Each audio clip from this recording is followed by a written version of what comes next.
The चिकमंक show के आज के पॉडकास्ट में आप सभी का स्वागत है। तो आज के पॉडकास्ट में बहुत सारा मज़ा आने वाला है, क्योंकि आज इस पॉडकास्ट में हम सब आपके लिए लाए हैं बहुत सारी हॉरर स्टोरीज़। और आज हम लोगों के साथ जुड़े हैं हम लोगों के प्यारे मित्र अंकित भाई, जो कि एक पैरानॉर्मल इन्वेस्टिगेटर रह चुके हैं। और इनके साथ जो जो घटनाएं घटित हुई हैं और जो जो भी इनके एक्सपीरियंस है, आज उन्हें हम जानने की कोशिश करेंगे। चलिए, आज हम आपका परिचय करवाते हैं अंकित भाई से।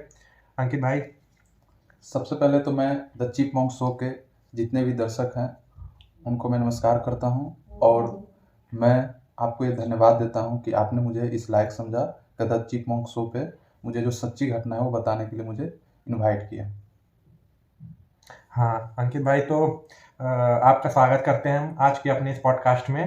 और हम लोगों को आप दर्शकों से मिलवाने में आपको खुशी हुई काफ़ी। तो आज हम जानना चाहेंगे आपसे उन कुछ घटनाओं के बारे में, उन कुछ हॉरर इंसिडेंट्स के बारे में जो आपके साथ घटित हुई हैं जब आप पैरानॉर्मल इन्वेस्टिगेशन करते थे। तो पहले तो मैं उस घटना के बारे में जानना चाहूँगा जो कि आपने मुझे पर्सनली बताया था, जिसकी वजह से आपका ये बिलीफ हो गया कि पैरानॉर्मल एक्टिविटीज़ होती हैं और भूतों और आत्माओं में आपका विश्वास जाग गया। वो कौन सी घटना थी? जी जी बिल्कुल। सबसे पहले तो मैं दर्शकों को ये बताना चाहूँगा कि मैं भी पहले अबनॉर्मल एक्टिविटीज़ को नहीं मानता था और मैं साइंस विज्ञान में विश्वास करता था। मगर जब से ये घटना मेरे साथ घटित हुई, जो कि मेरे आंखों के सामने मैंने कई चीज़ें देखी जो कि अबनॉर्मल थी, उसी में से मैं एक सच्ची घटना बताना चाहूँगा जो कि हमारे गृह जिला गोपालगंज बिहार की ये घटना है। अच्छा, तो आप ये कहना चाहते हैं कि ये घटना गोपालगंज, तो ये गोपालगंज बेसिकली बिहार में पड़ता जी है? जी ठीक है जी। जी। तो ये घटना है एक थाने की, जो कि जो मेरी गृह जिला है वहाँ से लगभग 50 किलोमीटर दूरी पे एक थाना है, जिस थाने का नाम है बैकुंठपुर। वहाँ की ये घटना है दोस्तों। इस घटना ने वहाँ के जो जितने निवासी थे आसपास के, उसको झकझोर के रख दिया। इस घटना के बारे में बताने से पहले मैं आपको बता दूं कि जो वहाँ की थाना है उसके जस्ट बगल में एक स्टेशन है, और उस स्टेशन से लगभग 500 मीटर की दूरी पे वो थाना स्थित है। लगभग ये बात है रात 9 बजे की। गांव में आप लोग जानते हैं कि लगभग 9 बजे तक लोग खा पी के सो जाते हैं। हाँ, मैं थोड़ा इंटरप्ट करना चाहूँगा। जी बात तो ये सही है, जैसे कि यूपी और बिहार के जैसे एरियाज में बेसिकली 9 बजे तक लोग खा के सो जाते हैं गांव में। और ऐसा है कि जैसे कि ज़्यादा लाइटिंग की व्यवस्था भी नहीं है, जैसे जी। स्ट्रीट लाइट्स वगैरह गांव में रहती नहीं है। Yes yes. तो इसीलिए लोग अंधेरा होते ही खा के सो जाते हैं जल्दी, 8-9 बजे करीब। जी जी बिल्कुल। जी, मेरा भी ऐसा एक्सपीरियंस रहा है जी। ये तो घटना उसी समय की है। उस थाने में एक दरोगा जी रहते थे, जिनकी उम्र लगभग 30-35 वर्ष की थी। नए नए ज्वाइन किए थे और ट्रेनिंग से जस्ट ही आए हुए थे। ओके।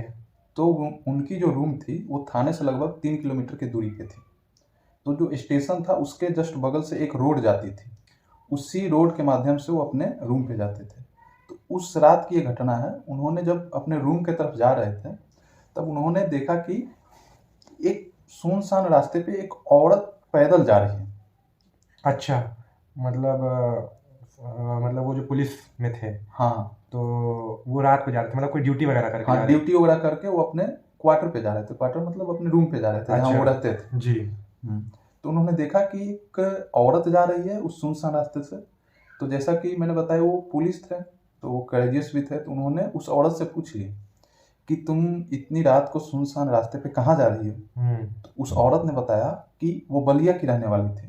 अच्छा, बलिया, तो दर्शकों को मैं बताना चाहूँगा, बलिया जो है वो एक जिला है जो कि यूपी में पड़ता है। जी जी बिल्कुल जी। तो उसने बताया कि उसकी लड़ाई उसके पति से हो गई है, अच्छा जिसके कारण वो घर छोड़ के वो गोपालगंज आ गई थी। अच्छा, और वो मतलब बोल रही थी वो कभी भी दोबारा घर लौट के नहीं जाएगी, अच्छा। क्योंकि उसका पति मारता था और पीटता था। हम्म। तो चूंकि वो जो दरोगा जी रहते थे वो अपने रूम पे अकेले रहते थे, तो उन्होंने सोचा कि चलो एक काम भी ढूंढ रही है तो कोई काम करने वाला मिल जाएगा, खाना वाना बनाने वाला मिल जाएगा। तो उन्होंने बोला कि ठीक है, चलो तुम मेरे साथ चलो, मैं तुम्हें काम दिलाऊंगा। तो उन्होंने उसे अपने घर लेके गए, उस रूम पे लेके गए जहाँ वो रहते थे। जी। तो बात ये हुआ कि वो जो रूम था 1 BHK था। वो जो रूम था उस रूम से एक हॉल जुड़ा हुआ था। तो उन्होंने बोला कि तुम खाना पीना बनाना, घर का काम करना और इस हॉल में सो जाना। वो खुद रूम में सोते थे। तो ये लगभग नॉर्मल चीज़ें थी, 2-3 दिन तक चली। तो उन्होंने ये बातें थाना में बताई हम्म, अपने सारे स्टाफ से। तो उनके जो सारे स्टाफ थे उन्होंने बोला कि ये गलत चीज़ है, आपको ऐसा नहीं करना चाहिए, पहले इन्वेस्टिगेट करना चाहिए कि वो औरत भागी या कुछ भी हुआ, तो सारी चीज़ को जांच परख कर फिर उसको काम पे रखना चाहिए। जी। ये बात भी सही है, मगर दरोगा जी ने उस बात को नज़रअंदाज किया। ये अगले रात की घटना है। वो हॉल में सो रही थी औरत और दरोगा जी अपने रूम में सो रहे थे। हॉल की लाइट ऑन थी और रूम की लाइट ऑफ थी। दरोगा जी किसी कारणवश वो परेशान दिख रहे थे। तो उन्होंने बोला कि तुम जो हॉल में लाइट जल रहा है उसको ऑफ कर दो। और दोस्तों जानकारी के लिए मैं बता दूं, वो रूम इस टाइप से डिजाइन किया गया था कि उस रूम से हॉल की सारी चीजें, सारी एक्टिविटी दिख जाती थी। तो उन्होंने उस औरत से बोला कि इस हॉल की लाइट ऑफ कर दो। तो उस औरत के पता नहीं दिमाग में क्या है, वो बोली कि आप ही ऑफ कर दीजिए। तो दरोगा जी को गुस्सा आया, बोला कि तुम ऐसा कैसे बोल सकती हो, मैंने तो तुमको एक रैन बसेरा दिया, रहने के लिए घर दिया, खाने के लिए भोजन दिया, उल्टा मुझे ऐसा क्यों बोल सकती हो। गुस्सा में बोले कि तुम लाइट ऑफ करो। और वो मतलब कि ऐसे नॉर्मल लेट गए, वो लेटे ही थे।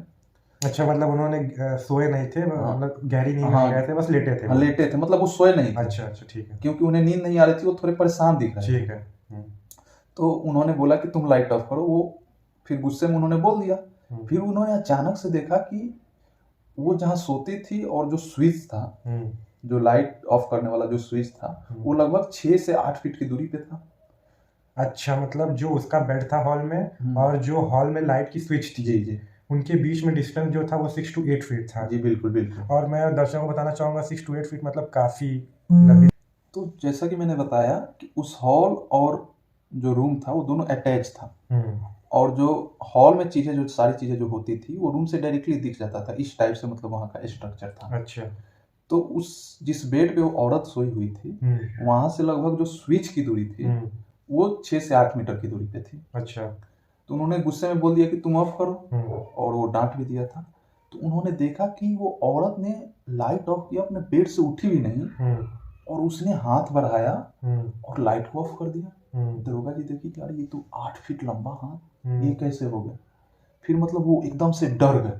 अच्छा, मतलब वो नींद में नहीं गए थे, वो देख रहे थे, वो देख रहे कि थे क्या चीजें। एक्टिविटी हो रही है हाँ, हॉल में। जैसे अचानक हम लोग किसी चीज को नहीं देख लेते हैं, उन्होंने अचानक देखा रहे वो तो बेड पे ही है, और हाथ बढ़ाकर उसने लाइट को ऑफ कर दिया। फिर उन्हें नींद नहीं आ रही थी क्योंकि वो डर गए थे। मैं आपको इंटरप्ट करना चाहूँगा, मतलब ये सुनने के बाद मतलब मुझे गूस बम्स टाइप फील हो रहे हैं। जी जी जैसे मैं ऐसा लग रहा है कि मैं इमेजिन कर पा रहा हूँ जी जी उस घटना को, जैसे जी, कि वो मेरे ही बिल्कुल साथ घटित हुई हो। बिल्कुल। वो मतलब कि वो पल उनके लिए ऐसा था जैसे उनकी प्राण अटक गई हो। काफी डर गए थे वो। लेकिन दरोगा जी ने एक समझदारी की काम की, उन्होंने ऐसा उस औरत को फील नहीं होने दिया कि उन्होंने ऐसी घटना देखी जो घटित हुआ उस समय उनके साथ। वो फील नहीं, जरा सा भी फील नहीं होने दिया कि ऐसी घटना घटी। आगे चलकर मैं बताऊंगा, अगर ये चीज उन्हें बता देते कि उनको ये फील हो गया कि नहीं कुछ गड़बड़ है, तो उनका काम वहीं खत्म हो जाता। फिर कैसे भी वो रात को सो नहीं पाए, डर के मारे, मतलब जगे रहे, वो जगे रहे, पूरे रात जगे रहे। तो क्या उसने उस औरत से बात की रात में उठ के? नहीं, रात में तो वो बिल्कुल डरे हुए थे। वो तो मतलब ऐसा दिखा रहे थे जैसे वो सो रहे हैं। अच्छा। हाँ, इस एक्टिविटी के बाद? इस एक्टिविटी के बाद तो मतलब उन दोनों के बीच में कोई कन्वर्सेशन नहीं हुई? कोई कन्वर्सेशन नहीं हुई। ओके। फिर जब सुबह हुआ तब वो तैयार वार हुए। तब औरत पूछी कि कहाँ जा रहे हैं। तब दरोगा जी ने बोला कि मैं जिला मुख्यालय जा रहा हूँ किसी जरूरी काम से। तो उस औरत ने बोला कि मैं भी आपके साथ चलूँगा। तो दरोगा जी बोले नहीं, तुम क्यों जाओगे, मेरा काम है। मेरे काम के बीच में अब तुम हाथ हराने लगी। अच्छा। जो कि सही नहीं है। मैं बता देना चाहता हूँ, आगे से ऐसा मैं नहीं देखना चाहूँगा कि तुम मेरे काम के बीच में अपनी टांग अड़ा। ऐसे डांट टूट के वो दरोगा जी जिला मुख्यालय की तरफ चले गए। जैसा कि मैंने शुरू में आपको बताया था कि जो थाना है वो जिला मुख्यालय से लगभग 50 किलोमीटर की दूरी पे वो स्थित है। तो वहां से लगभग बाइक से जाने में 1.5 से 2 घंटे लगते हैं, और बस से जाने में 2.5 से 3 घंटे लगते हैं। उन्होंने पाया कि वो औरत अपने घर में है, उन्होंने बाइक लेके वो निकल गए जिला मुख्यालय के लिए। जब जिला मुख्यालय जब वो पहुंचे तब वो हक्के बक्के रहा, क्योंकि उन्होंने देखा ये तो औरत पहले से यहाँ खड़ी हुई है। अच्छा। अब उनका जो शक था ना वो मतलब कि यकीन में बदल गया। यकीन में बदल गया। अच्छा, मैं आपको बताना चाहूँगा, अभी जब हम लोग ये कहानी मतलब डिस्कस कर रहे थे, तो एग्जैक्टली मुझे ऐसा लगा कि जैसे आपके पीछे कोई जैसे होता है ना, एक स्पेस डिस्टॉर्शन बोलते हैं, एक टर्म होता है, आप जानते होंगे। जी जी बिल्कुल। ऐसा हुआ जैसे कि पता नहीं चला कि कुछ जैसे झिलमिल करके, तो मतलब क्या पता ये मतलब वहम हो सकता है मेरा। जी जी जी, इस बात में मैं आपको बताना चाहूँगा, जैसे आप जैसे ने बोला ये वहम भी हो सकता है दरोगा जी का। फिर उन्होंने दरोगा जी गए उसके पास, बोले कि तुम यहाँ पे कैसे पहुंच गए? तब उसने बोला कि मैं तो बस से आ गई। तब चूंकि दरोगा थे वो तो जानते थे, क्योंकि वो जिस समय पहुंची थी सुबह का समय था, उस समय कोई बस वहां से नहीं चलती थी डायरेक्ट जिला के लिए। और दूसरी बात मैं बताना चाहूंगा, अगर बस चलती भी जो थी जो बस चलती भी थी वो लगभग 2.5 से 3 घंटे लगाती थी वहां तक पहुंचने में, और ये 1.5 घंटे में वहां पहुंच गए थे। उससे पहले वो औरत पहुंच गई थी। काफी वियर्ड चीज है। हाँ, काफी मतलब वो अच्छा, मैच नहीं खाती थी फैक्ट से। जो फैक्ट होना चाहिए वहां तक जाने के लिए उससे मैच नहीं खाती थी। तब उनका जो शक था वो यकीन में बदल गया। और इसमें सही बात यह है कि समय से पहले उनको मतलब कि यकीन हो गया कि नहीं मेरे साथ कुछ गलत हो रहा है। तो उन्होंने जिला मुख्यालय में गया और वहाँ के जो एसपी साहब थे उनसे सारी बातें बताई। पहले तो एसपी साहब ने उनको लगा कि ये सब बेकार की बातें हैं, फिर भी इलॉजिकल। हाँ, इलॉजिकल है, क्योंकि जैसा हम लोग भी मानते हैं कि विज्ञान इन सब चीजों को नहीं मानता है, हाँ। लेकिन जिनके साथ ये चीजें घटित हो जाती हैं वही इस चीज को समझते हैं। हाँ। फिर आगे फिर उन्होंने आपकी कहानी जो है सुन के मुझे ऐसा फील हो रहा है कि जैसे ये मेरे ही साथ घटित हुई हो। बिल्कुल मैं उसे महसूस क्योंकि ये सच्ची घटना है, क्योंकि ये सच्ची घटना मैं फील कर सकता हूँ उसको। फिर उन्होंने ऐसा बताया कि एक हवलदार है जो कि ऐसी ऐसी बातें करता है। उन्होंने बोला जाओ आप उनसे मिलो। तो वो दरोगा जी उस हवलदार के पास गए। तो उस हवलदार ने एक ओझा को बताया कि बहुत बड़े ओझा हैं जो कि भूत चुड़ैल वगैरह को वो बांधते हैं और मतलब उसका इलाज करते हैं, सिंपल भाषा में बोले तो उस ओझा से उन्होंने कांटेक्ट किया दरोगा जी ने, साथ में हवलदार भी गए थे। तब उस ओझा ने बताया कि एक्चुअल में जो औरत है वो चुड़ैल है। ओझा ने बताया कि वो चुड़ैल है जिसे आपने घर पे रखा था, जिसे आपने घर पे रखा था। सही बात। मतलब जिस चुड़ैल के बारे में हमने सुना है कि वो स्टोरीज में कि उसके उल्टे पैर होते हैं, वो वही चुड़ैल मतलब थी। वो वही चुड़ैल थी। अच्छा। और ये कोई भी चीज वैसा उसको गौर से देखे नहीं थे क्या क्या होता है। अच्छा। हाँ। इस विषय पे तो मैं कुछ नहीं बता पाऊंगा कि उसके पैर टेढ़े थे या सीधे थे। हाँ। बाकी ऐसी कोई बात बाहर निकल कर नहीं है उसका। तो उस ओझा ने बताया कि ये चुड़ैल थी। तो यहाँ पे एक सवाल खड़ा होता है कि जब वो चुड़ैल थी और वो दरोगा जी को मारना चाहती थी तो 3-4 दिन से उनके घर में रह रही थी, फिर मारी क्यों नहीं? तब उस ओझा ने बताया कि आज जो है आज के दिन आपको मारने वाली, कि क्योंकि उस दिन थी अमावस की रात। अच्छा। हाँ। ऐसा क्या होता है अमावस्या की रात में कि ये मतलब कि काली शक्ति का मानना है कि अमावस की रात में कोई भी चुड़ैल हो या पिचासनी हो किसी जीव को मारती है तो उसका जो शक्ति है ना वो दोगुना हो जाता है। अच्छा। इस कारण तो फिर उस ओझा ने क्या किया, बोला कि अब एक और उसने बात बताई कि ये जो चुड़ैल है आपको वश में कर लिया। पूरे तरीके से नहीं की है। हाँ। मतलब आधा वश में कर लिया। अरे। तो बोला कि तो इसका क्या उपाय है? तो उस ओझा ने तंत्र विद्या से अपना कुछ पढ़कर और वो सारा मंत्रों से पढ़कर एक जंतर दिया। बोला कि इस जंतर को आप अपने गले में डाल लीजिए और यहाँ से लगभग 200-300 किलोमीटर की दूरी पर चले जाइए जहाँ तक कि वो चुड़ैल ना पहुँच सके। अच्छा। तो उन्होंने ऐसा किया, वहां से वो निकल गए, लेकिन वो अकेले नहीं निकले। बोला कि ओझा को साथ में लेकर निकले। अच्छा, मतलब कि ओझा ने बोला उन्हें कि तुरंत अभी निकलिए नहीं तो आपकी जान को आज रात को खतरा है। जी। अच्छा। तो वो लोग साथ में निकले और वो लोग चूंकि प्रशासन से थे तो उन्होंने साथ में ओझा भी गया। फिर वहां पे जाके मालूम चला वो लोग हजारीबाग गए। अच्छा। हजारीबाग की जगह है बिहार में, वहां पे गए वो लोग। ओके। तो वहां पे जाने के बाद मालूम चला कि वो चुड़ैल पीछे करते करते वहां तक पहुंचे। मतलब वो उनके पीछे पीछे आ रही थी। वो पीछे पीछे उससे मतलब सब पता चल गया था कि इन्हें ये पता लग गया है। उसे पता चल गया था। फिर वहां पे पहुंचने के बाद ये हुआ कि उस ओझा ने अपना सारा ताकत लगाया और उसने बकरे की बलि दी। बकरे की बलि थी। हाँ, तब जाके वो मानी और फिर उसको ओझा ने अपने तंत्र विद्या से उसको वश में किया और बोतल में पैक किया। और आपने एक जगह का नाम सुना होगा, बोधगया। बोधगया बिहार में स्थित। बिहार में बोधगया मैं बताना चाहूँगा कि काफ़ी फेमस प्लेस है, लाइक बुद्ध भगवान बुद्ध को वहीं ज्ञान की प्राप्ति हुई थी, बौद्ध वृक्ष के नीचे। और हिंदू मान्यताओं के अनुसार जैसे कुछ मरने के बाद हाँ, वहाँ पिंड दान करने के बाद वहाँ पे बैठाने जाते हैं। हाँ, आत्मा की शांति के लिए पूजा होती है वहाँ पे। जी, आगे कंटिन्यू। तो वहीं पे ये लोग फिर उसके बाद उस शिष्य को लेकर गए और वहाँ पे इस चुड़ैल को वहाँ पे मतलब कि बिठा दिए। ठीक है, उसके बाद मतलब ऐसा माना जाता है वहाँ पे बिठाने के बाद आत्मा को मुक्ति मिल जाती। तो आज की यही कहानी थी, जो कि एक सच्ची घटना है। तो मतलब फिर वो उसको मुक्ति मिल गई?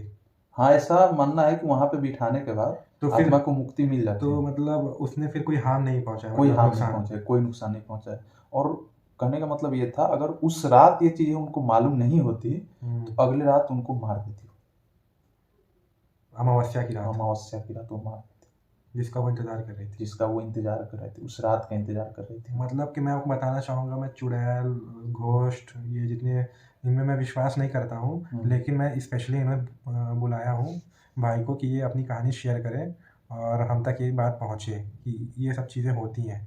और जब आप ये कहानी बता रहे थे तो मेरे अंदर ऐसा लग रहा था जैसे एक शिवरिंग हो रही थी मेरे अंदर। जी बिल्कुल, क्योंकि ये सच्ची घटना है। मतलब जब मैंने सुना उसके हाथ लंबे हो गए और वो जिस हिसाब से वो पहुंच जाती है, और उसके हिसाब से ये सब सुन के, और वो मारने का उसका ये जो है ये सब एक्टिविटीज सुन के मतलब काफ़ी वियर्ड है और काफ़ी डर लग रहा है। और मैं बता दे रहा हूँ कि जहाँ हम ये शूट कर रहे हैं वो यहाँ के आसपास पूरा खाली एरिया है, मतलब सिर्फ जंगल ही जंगल है। जी और कोई नहीं है, और घर कह सकते हैं 1 या 2 ही घर है, और हम लोग इस घर के रूम में अकेले हम 2 मौजूद हैं। रात के 1 बजे हम लोग ये शूट कर रहे हैं।